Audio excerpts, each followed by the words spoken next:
우리 오예배에 성경 한 권 한 권에 그 성경 한 권 한 권이 주는 핵심적인 메시지를 함께 나눔으로 성경 일체를 또 한 손에 딱 잡을 수 있도록 그런 시간을 갖기를 원하는데요. 그래서 오늘은 이 창세기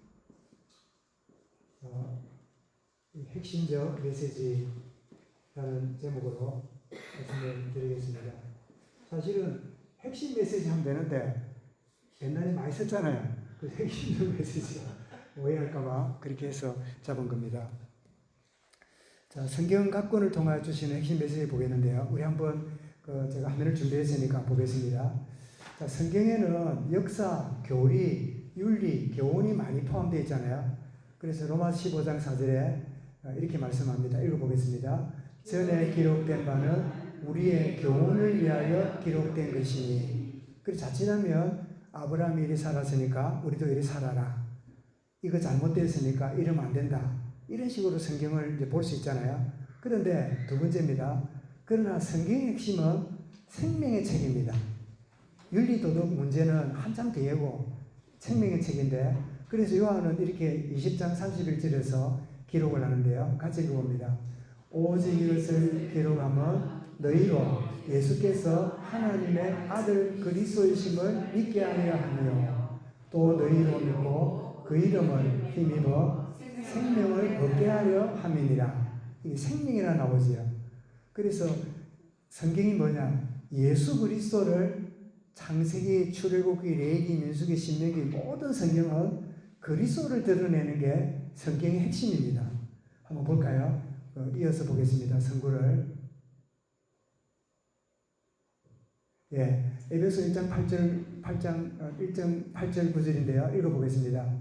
그가 모든 지혜와 총명을 우리에게 넘치게 하사 그 뜻의 비밀을 우리에게 알리신 것이요 그의 기뻐하심을 따라 그리스도 안에서 때가 참 경륜을 위하여 예정하신 것이니. 이 속에서도 그리스도 중심으로 성경에 기록되었다는 걸 의미하죠.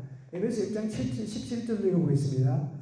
우리 주 예수 그리스도의 하나님 영광의 아버지께서 지혜와 계시의 정신을 너희에게 주사 하나님을 알게 하시고, 그러니까 하나님을 더 알게 하시는 분이 예수 그리스도지요.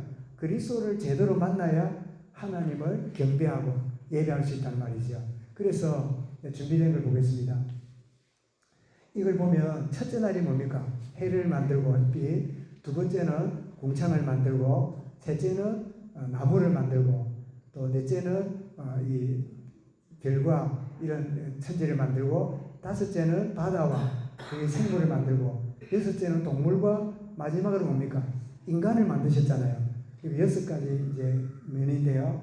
그러면 인간을 만들 때 인간이 어떤 존재로 만들어집니까? 뭐라 그랬죠? 하나님의 형상으로. 하나님의 형상으로 지음받았는데 놀랍게도 예수 그리스도는 하나님의 형상이라 이런 말이 나와요. 그러면 여러분 놀랄 일 아닙니까? 우리가 하나님 형상대로 지음받았는데 예수 그리스도가 하나님의 형상이래요. 그렇다면 우리 인간은 바로 하나님의 구원의 축복을 누리는데 이 형상을 진정으로 회복하기 위해서 예수 그리스도가 하나님 형상으로 오셨다 하는 부분인데, 그 정리한 부분을 한번 보겠습니다. 자, 우리 1번을요. 예, 하나님 형상이신 그리스도라고 처음 보겠는데, 인간은 하나님 형상대로 창조되었잖아요. 창세기 1장 26절에 한번 읽어볼까요? 우리의 형상을 따라 우리 모양대로 우리가 시험을 만들고. 하나님 한 분인데 우리가 하는 보니까 삼위인 것을 여기서 알 수 있지요. 우리가. 그런데 인간을 하나님 형상 지었는데 고린도 4장 4절을 보면 읽어볼까요? 그리스도는 하나님의 형상이니라. 골로새 1장 15절에도 읽어보겠습니다. 그는 보이지 아니하시는 하나님의 형상이시요. 인간이 하나님의 형상으로 지음받았댔는데 그리스도가 하나님의 형상이래요. 이러니까 우리가 생각이 참 놀라운 걸 보게 되는데, 그래서 사람은 그리스도를 따라서 만들어진 존재구나 이렇게 이해할 수 있겠지요. 하나님 형상으로 지음받았댔으니까. 그런데 여러분 장갑 아시죠? 장갑. 장갑은 뭐로 만들었습니까? 사람 손이 들어가도록 만들었잖아요. 사람 손은 없는데 그게 손 모양이 되어 있잖아요. 인간의 하나님의 형상이 뭐냐? 사람 그리스도의 형상으로 인간이 만들어진 거지요. 그래서 인간은 그리스도와 함께 해야 된다는 것을 우리 창조부터 벌써 의미하고 있음을 보게 되지요. 그런데 흙으로 만들어진 인간이 형상으로 하나님 형상으로 만들어졌지만 여전히 외적인 그런 형태 정도만 있지 실제 내용은 없어요. 그 두 번째입니다. 그래서 두 번째 그리스도가 뭐지요? 우리의 생명이신 그리스도로 이해할 수 있습니다. 에덴 동산의 중앙에 나무가 선악과만 있는 게 아니라 뭐도 있습니까? 생명나무도 있잖아요. 창세기 2장 9절을 같이 읽습니다. 그 땅에서 보기에 아름답고 먹기에 좋은 나무가 나게 하시니 동산 가운데는 생명나무가 있고, 그런데 생명나무를 따먹지 않고 선악과 따먹었잖아요. 그래서 떠납니다. 그런데 인간은 떠나도 뭐죠? 그리스도의 하나님의 형상으로 지음받았잖아요. 그래서 그리스도는 하나님 땅 우리에게 진짜 우리의 생명으로 오셨어요. 그러니까 그리스도가 여러분 인간이 그리스도를 만나야 진짜 하나님 형상으로 회복하는 거지요. 그렇죠? 인간은 하나님 형상으로 지음받았는데 그리스도도 하나님 형상이다. 그 우리의 형상을 이루기 위하여 그리스도가 생명으로 우리에게 오셨다. 그 이야기를 하는 겁니다. 그리고 그리스도는 골로새 4장 4절에 우리 생명이신 그리스도께서 이랬잖아요. 그래서 그러면 자연스럽게 그리스도는 하나님 형상이시고 우리의 생명이 되기에 그리스도가 없다면 뭐지요? 우리는 생명 없는 존재가 되는 거예요. 그래서 우리는 뭐지요? 허물가지로 죽은 상태에 살아가는 거지요. 껍데기는 하나님 형상인데 내용이 없어요. 그 내용물이 뭐예요? 그리스도가 우리 생명이 되어야 되는 거죠. 그래서 요한일서 2장 11절 12절 읽어봅니다. 또 증거는 이것이니 하나님이 우리에게 영생을 주신 것과 이 생명이 그리스도 안에 있는 것이니라. 아들이 있는 자에게는 생명이 있고 하나님의 아들이 없는 자에게는 생명이 없느니라. 이야, 하나님 형상대로 지음받은 인간이 영이 떠났잖아요. 그런데 하나님이 자기 형상으로 그리스도를 보내셨잖아요. 그분을 만나는 순간에 생명을 얻게 되고 우리가 진짜 뭐예요? 하나님 형상으로 살아가는 거지요. 하나님의 자녀로 살아가는 거지요. 근데 선악과를 따먹고 살아가는 사람은 무슨 가운데 삽니까? 사망 가운데 사는 겁니다. 사는 게 아닙니다. 죽음의 그림자 속에 늘 살아가요. 그래서 성경은 말합니다. 로마서 3장 23절에 읽어보겠습니다. 모든 사람이 죄를 범하였음에 하나님의 영광에 이르지 못하였더니, 영광에 이르지 못하였더니 이 원어 다른 표현은요, 본래 영광스러운 모습을 잃어버렸다. 하나님 형상인데 내용물이 없어요. 우리 왜 여러분 허물 아십니까? 허물. 예, 뱀이나 또 허물 벗는 게 뭐 있습니까? 매미 있잖아요. 근데 이 보면 모양이 어떻습니까? 딱 모양이 나잖아요. 근데 만져보면 어떻게 해요? 허물이잖아요. 껍데기잖아요.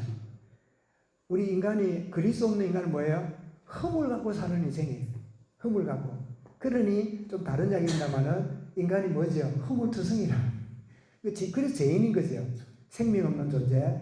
로마서 6장 2, 3절도 인간을 이렇게 표현합니다. 있습니다. 죄의 삭선 사망이요 죄의 대가는 죽음이다. 히브리 9장 27절 읽어보겠습니다.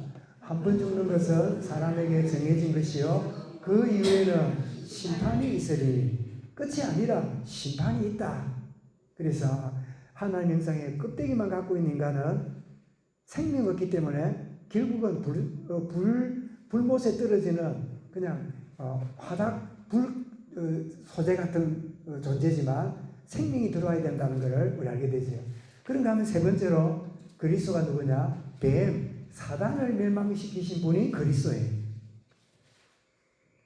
그리스도가 이렇게 창세기를 통해서 우리 보여주는데 본래 천사였던 사단이 교만함으로 내어 쫓기게 되지요. 요한계시록 12장 9절에서 보게 됩니다. 흥미로운 일은 여러분 창세기 3장에 이 사단이 등장했는데 갑자기 왜 사단이 등장하는가 궁금하잖아요. 그래서 계속 읽어갑니다. 출애굽기부터 해가지고 쭉 읽어가는데 창세기부터 요한 3서까지 사단이 요한 3서까지 사단이 어떻게 등장했는가를 말 안 해요. 근데 66번째 성경이 뭐죠? 요한계시록이잖아요. 요 창세기 제일 마지막인 요한계시록에 사단이 어떻게 땅에 왔는가를 설명하는 게 창세기 12장 9절이에요. 한번 읽어보겠습니다. 큰 용이 내어 쫓기니 옛뱀 곧 마귀라고도 하고 사탄이라고도 하며 온 천하를 꿰는 자라. 그가 땅으로 내어 쫓기니 그의 사자들도 그와 함께 내어 쫓기니라. 그래서 이 마귀가 두목이고 그 사자들, 그 쫄병이 쫓겨나는데 뭐죠? 그걸 보고 귀신, 요정, 도깨비 그래 부르는 거예요. 예? 요즘 소원이 보고 도깨비 하지 말했는데 요즘 안 하더라고요. 그런데 이렇게 쫓긴 인간이, 사단이 어디로 옵니까? 에덴 동산으로 찾아와요. 인간을 속입니다. 뭐라고 속입니까? 창세기 3장 4절 읽어볼까요? 뱀이 여자에게 이르되 네가 결코 죽지 아니하리라. 네가 먹으면 뭐처럼 되리라? 하나님처럼 되리라. 그래서 선악과 먹은 모든 인간은요 항상 뭐예요? 자기 생각이 옳아요. 내가 누구니까? 내가 하나님이야.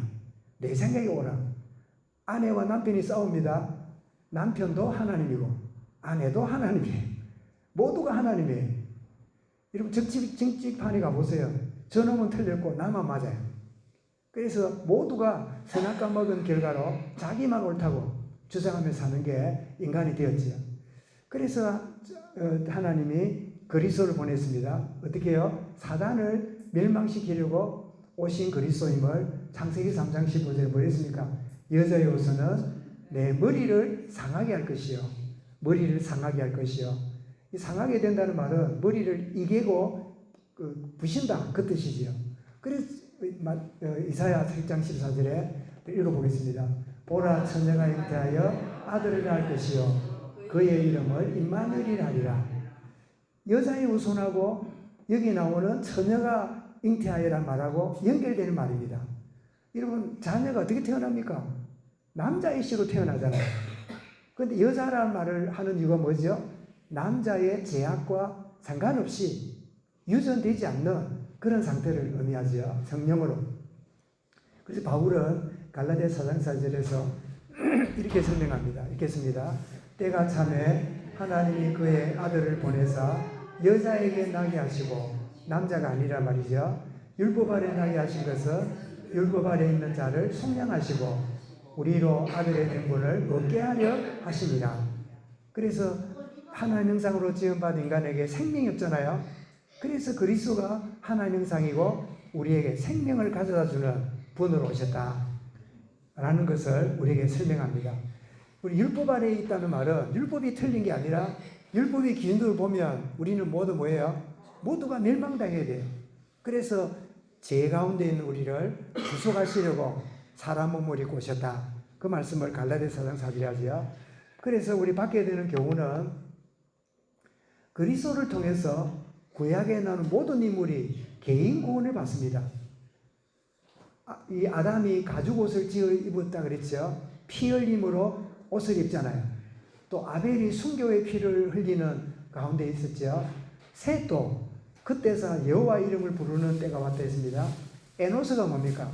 에노스라는 이 뜻 자체가요 연약한 자란 뜻이에요.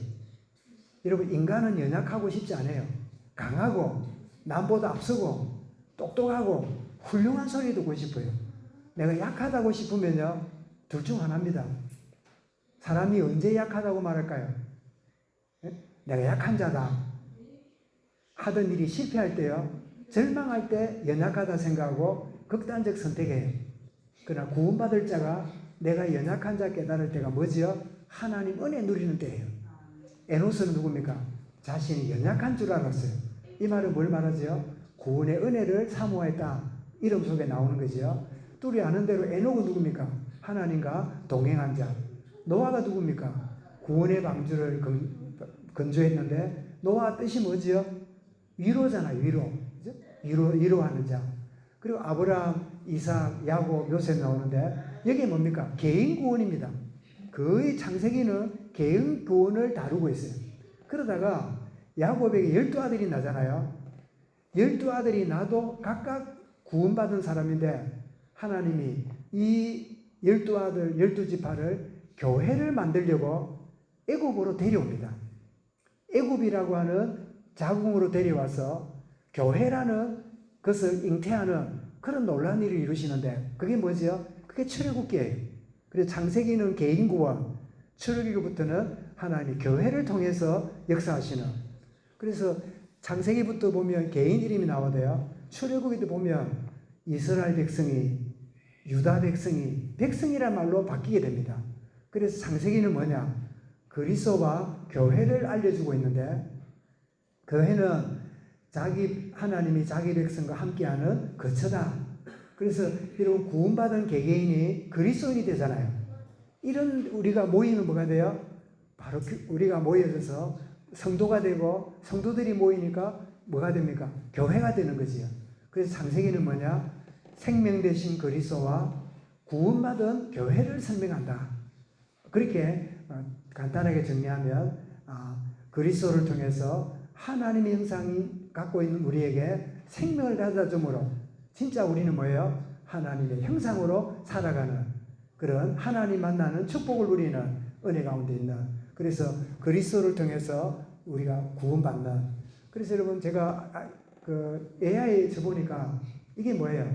우리 모두는 그리스도 안에 들어오는 주 안에 들어오는 교회는 주님이 거처하는 곳이랬잖아요. 주님의 품으로 들어오는 그런 것이 교회라고 하면 또 한편은 그 다음 그림 한번 보겠습니다. 이게 뭐예요? 내가 주님 안에 있지만 주님이 내 안에 계세요. 이게 구원의 축복입니다. 그죠? 교회 안에 있는 것만 즐거워하고 은혜 되는 걸 누리면요. 교회를 떠나는 순간에 나는 자연인으로 돌아갈 수 있어요. 그런데 내가 교회 안에 주님 안에 있는 걸 누릴 뿐 아니라 그 주님이 내 안에 계신다. 주님이 내 안에 나의 주인이 되신다. 그래서 바울은 뭐라고요? 내가 그리스도와 함께 옛사람은 십자가에 못 박히고 내가 그리스도와 함께 살고 있다 하는 사실을 고백하고 있잖아요. 그래서 우리 첫 번째 그림은 우리 모두는 그리스도의 몸에 지체가 되었다. 동시에 그 주님이 내 안에 계신다. 바로 신비하게. 그래서 다른 성경에도 이렇게 표현하세요. 너희가 내 안에 있고 내 말이 너희 안에 있으면 무엇이든지 원하는 것을 구하라.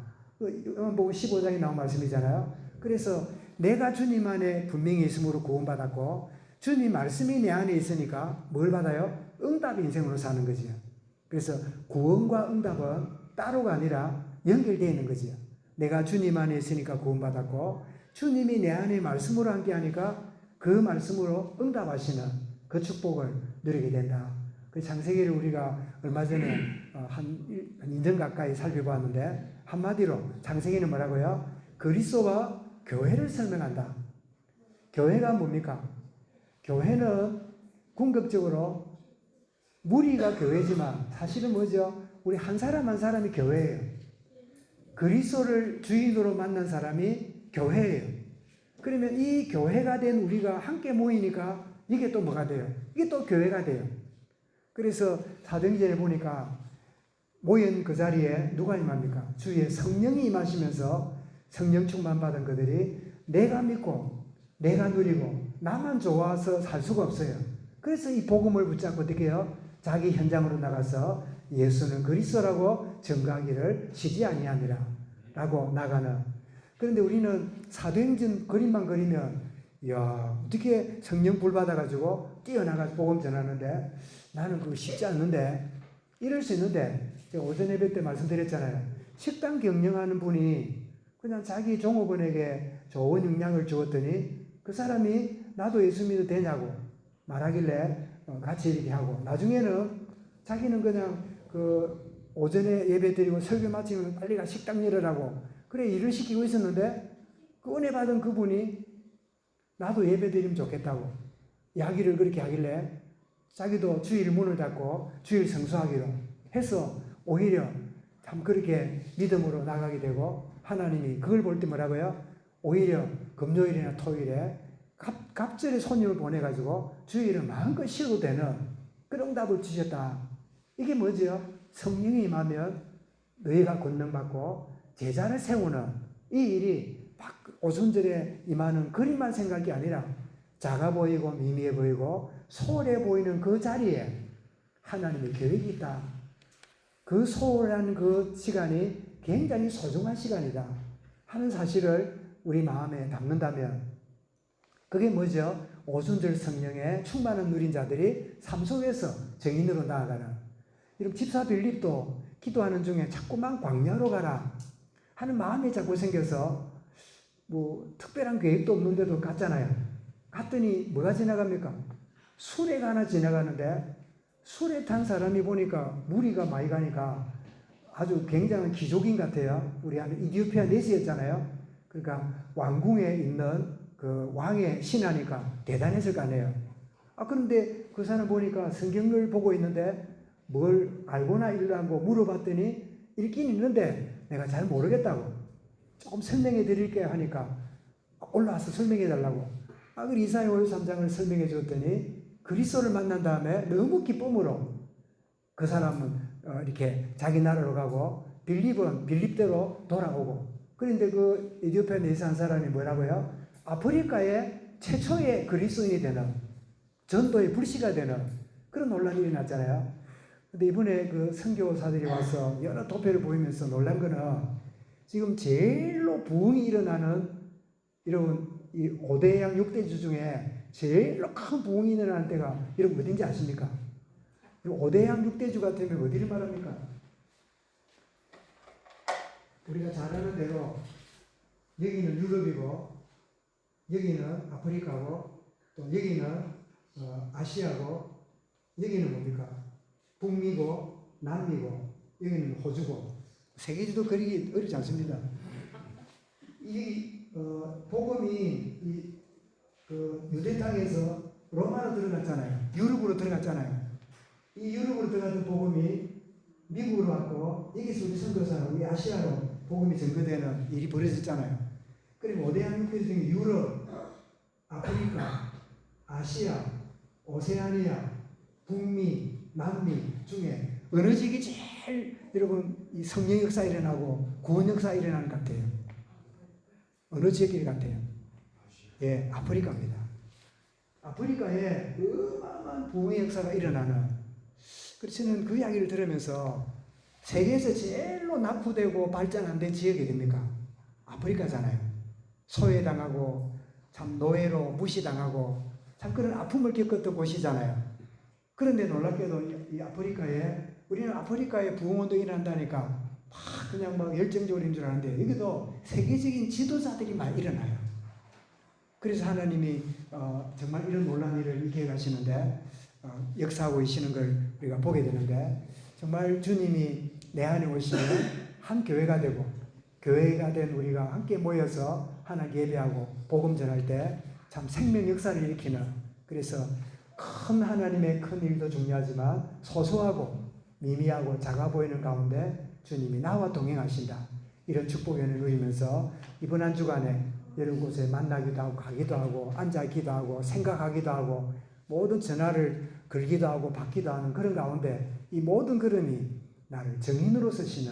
그래서 내게 말하고 행동할 때 뭐가 임하면 성령이 임하면 조금 더뎌도 하나님의 영이 임하는 대로 움직이겠습니다.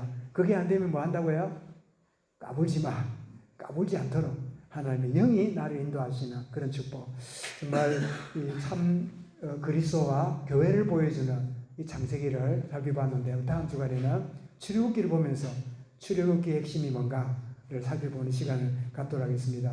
정말 우리 하나님의 형상으로 지음받았지만 생명 없는 껍데기 허물만 갖고 살았던 우리가 생명 되신 그리스도를 만남으로 진짜 하나님의 형상이 되었다.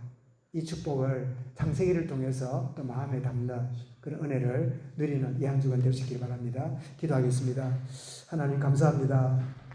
창세기의 핵심적 메시지가 생명 되신 그리스도를 보여주며 그분을 만나니가 교회가 되며 교회 머리가 되시는 그리스도님을 일깨워주신 것 감사합니다. 객각받은 구원의 역사를 누릴 뿐 아니라 전 교회를 통하여 참 복음운동, 생명운동이 계속되어지는 축복을 우리 삶 속으로 들어가서 보기 원합니다. 체험하기 원합니다. 주님 역사하시고 인도하여 주옵소서. 감사드리며 예수 그리스도 이름으로 기도드리옵나이다. 아멘.